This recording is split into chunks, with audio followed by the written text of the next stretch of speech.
ॐ तच्छयोर्हारुणीमहे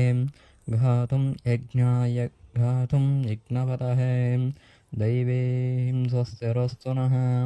स्वस्तिर्मानुषेभ्यः ऊर्ध्वं जिगातु वेशशं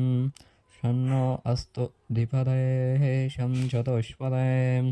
ॐ शान्ति शान्ति शान्तिः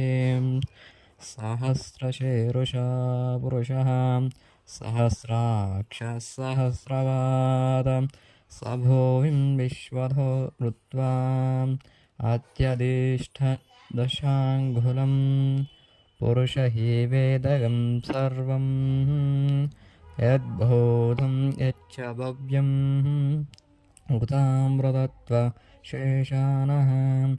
इदन्वेनातिरोहते एतावानस्य महिमाम् अथोऽध्याय गच्छ पौरुषः पादोऽस्य विश्वाभूतानि त्रिपादस्यामृतं दिवे त्रिपादोर्वा उदयत्पुरुषः पादोऽस्येहाब्ध्वात् पुनः ततो विश्वं व्यक्रामद शासनानशने हवे ॐ दामोदराय विद्महे रुक्मिणी वल्लभाय धीमहि तन्नो श्रीकृष्ण प्रचोदयात्।